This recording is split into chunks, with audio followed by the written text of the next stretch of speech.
The next speaker is KJ No. KJ No is a peace activist, independent scholar, teacher, and expert in the geopolitics of Asia. He is also a frequent contributor to CounterPunch and Dissident Voice, and a member of Veterans for Peace. So KJ, please go ahead. Thank you. I'm very honored to be with this illustrious company. Thank you, everybody. I will jump right in. And the first thing I want to share about capitalist disasters is that we have had a lot of disasters recently in the United States, most notably East Palestine. The Silicon Valley Bank has been a huge financial crisis, which I think indicates global systemic risk. Just going back to my own country, South Korea, this is an example of a capitalist disaster, a department store that fell down on its own footprint within hours. But I think the key point that I would make right here is that capitalism doesn't so much engender disasters as it is the disaster, that it lurches from disaster to disaster to disaster. And we're talking about market crashes, war, slavery, pandemics, endless immiseration and suffering, and now potential planetary death from climate change. So we have to understand this as there is a kind of constant, slow, structural violence of capitalism, which is punctuated by outbreaks of fast violence that we recognize as disasters. You can think of them as the acute outbreaks of a chronic disease. And so, some people talk about disaster capitalism as if it were anything but a disaster. But it's literally a tautology. And really the question that we have to think about is not if, but when. So I think the key thing to remember is that it can exist only by way of propaganda, ideology, mystification of its catastrophic nature. Now, the key thing to understand is that because of this, it excels at propaganda. It is an irrational system that has made the irrational seem and the intolerable seem acceptable and normal. So before I go more into detail, I'd just like to ask our panel, who has eaten breakfast today? Just a quick show of hands, if you may. Okay, great. Wonderful. Okay. And the other question I have is, who believes that breakfast is the most important meal of the day? Or who has heard such a thing? Okay, so I think many of us have heard this. Now, the thing that I want to point out is that breakfast varies across cultures. Some of us eat light breakfast, heavy breakfast, no breakfast, etc. And there is no science behind breakfast is the most important meal of the day. It was actually started by a PR firm run by Edward Bernays, who is the nephew of Sigmund Freud. And he got one of his corporate doctors to agree that a good breakfast was healthier than a light breakfast. And then he got 5,000 doctors to agree to it. And then he published it in the newspaper as a quote unquote scientific study. And through this process, eventually, people started to think of breakfast as necessary, important, and as the most important meal of the day. And of course, breakfast was targeted because it was a growth area, because many people didn't eat breakfast. But more than that, the beech nut company was trying to sell bacon. And so many of us eat bacon and eggs in the West for breakfast. This has to do directly with a capitalist corporate marketing campaign. Another example of this is the campaign to sell cigarettes. Now, if you look at old advertisements, you can see that, for example, 20,679 doctors say that Lucky Strike cigarettes are healthy. Okay, Philip Morris says that if you smoke, every case of irritation of the nose and throat cleared. It actually makes you feel better. This is according to a group of doctors sponsored by Philip Morris. Okay, your dentist recommends smoking. It's fine, you can inhale to your heart's content. Of course, more doctors smoke Camels than any other cigarette. And of course, if you are a good child, you give your parents cigarettes on Mother's Day and Father's Day. And of course, good parenting equals smoking. If you see that one on the side, the little child is saying, before you scold me, Mom, maybe you'd better light up a Marlboro. Okay. So and of course, who can forget Chesterfield cigarettes? They lead to the merriest Christmas. And this is, of course, the young Ronald Reagan. Okay. Similarly, many of us associate diamonds with love, and that if you get married or engaged, you have to give your partner a diamond ring. Now, this was actually quite a rare phenomenon until the De Beers Diamond Company decided that it was going to use it as a marketing slogan. And in the West, currently somewhere between 70 and 80% of couples that get married buy a diamond. And this is an example of just a very, very skilled and successful marketing campaign. So all of this is to say that advertising and PR is normalized in the West. It's a part of the capitalist machinery. It's incredibly manipulative, but it's also incredibly skilled propaganda. And it becomes so normalized that it becomes simply accepted thinking. Breakfast is good for you. Diamonds are forever. And of course, it is also used to maintain and justify the system. That is to say, it's used to justify terrible things. So just a quick interlude. Of course, this is a joke. An American and a Russian get on a plane in Moscow and start talking. The Russian says he works for the Kremlin and is on his way to learn American propaganda techniques. And the American says, "What American propaganda techniques?" The Russian says, "Exactly." Okay, so this is so normalized. And so in the West, you have large groups of people who think that global warming is not a problem. There's a person who says he loves carbon dioxide. He loves global warming. Of course, this is a campaign that was put out by the fossil fuel companies. And this is, this propaganda is vast and ubiquitous. Another example is the United Fruit Company, which took bananas, which were relatively unknown in 1870, and turned them into one of the most commonly eaten foods after milk, bread, and rice.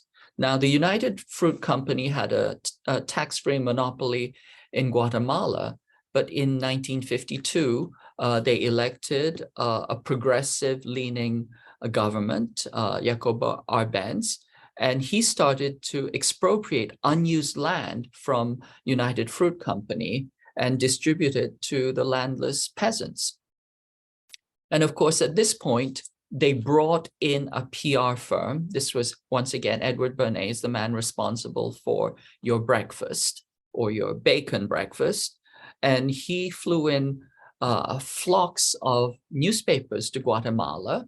And then eventually these newspaper journalists portrayed Guatemala as in the throes of turning communist, and Chiquita, or United Fruit, as a crusader against communism.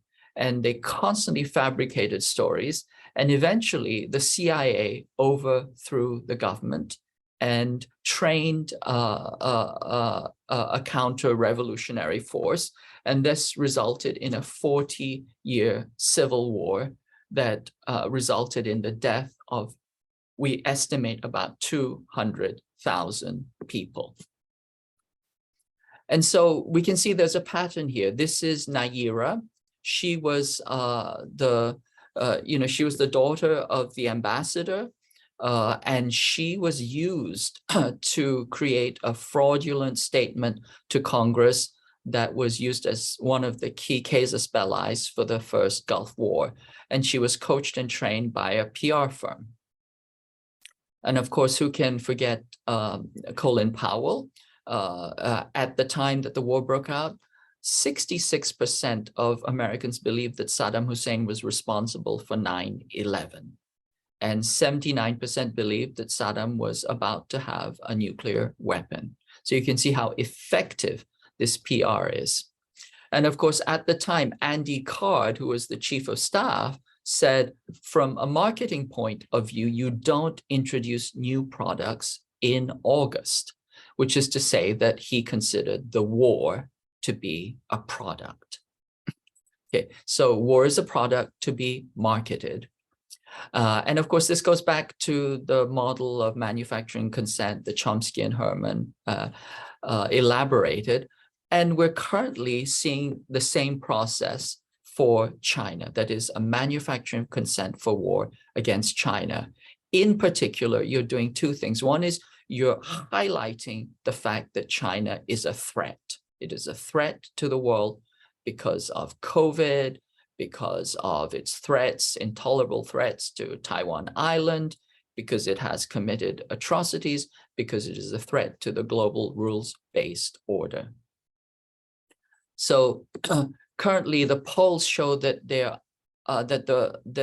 is an incredible unfavorable sentiment towards China. And of course, China itself has not changed. It's still the same China.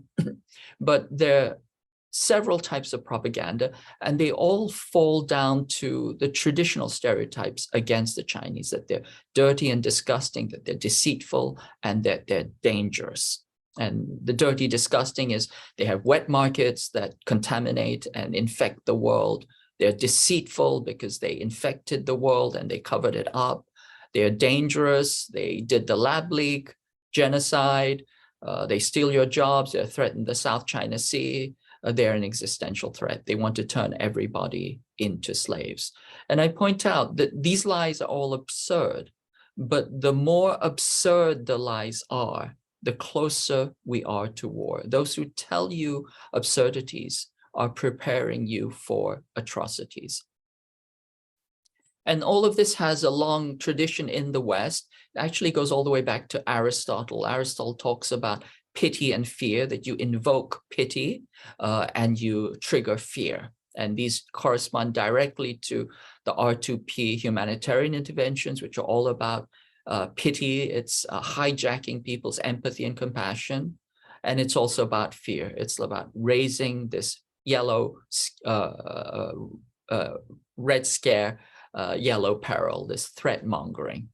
And of course, the dirtiness is about creating revulsion and distancing. And of course, there's also the dimension of language. As I've said before, the language itself is captured. And so we have a whole set of words that have to be redefined because the propagandists are using the language in a very, very specific manner. And it no longer means what it means in regular sense. For example, when they talk about deterring aggression on Taiwan, what they're really talking about is provoking aggression against Taiwan. So this is one of these words. It's a fraudulent word. Containment is another fraudulent word. Deterrence means to provoke and aggress. And essentially, we are living or inhabiting a world upside down, that, you know, everything that you hear is false. We'll know when our disinformation is complete, when everything the American public believes is false. This was what William Casey, the CIA director, said. So as I said, we're escalating to war. The US engaged in multi-domain hybrid warfare, information warfare. Propaganda is a key part of this. And we know that the fat is smoking in the pan, not simply because of the logistical preparations, which are very, very clear, the kind of military training, the exercises, the logistical preparation, but also because the hatred against Asians is off the charts.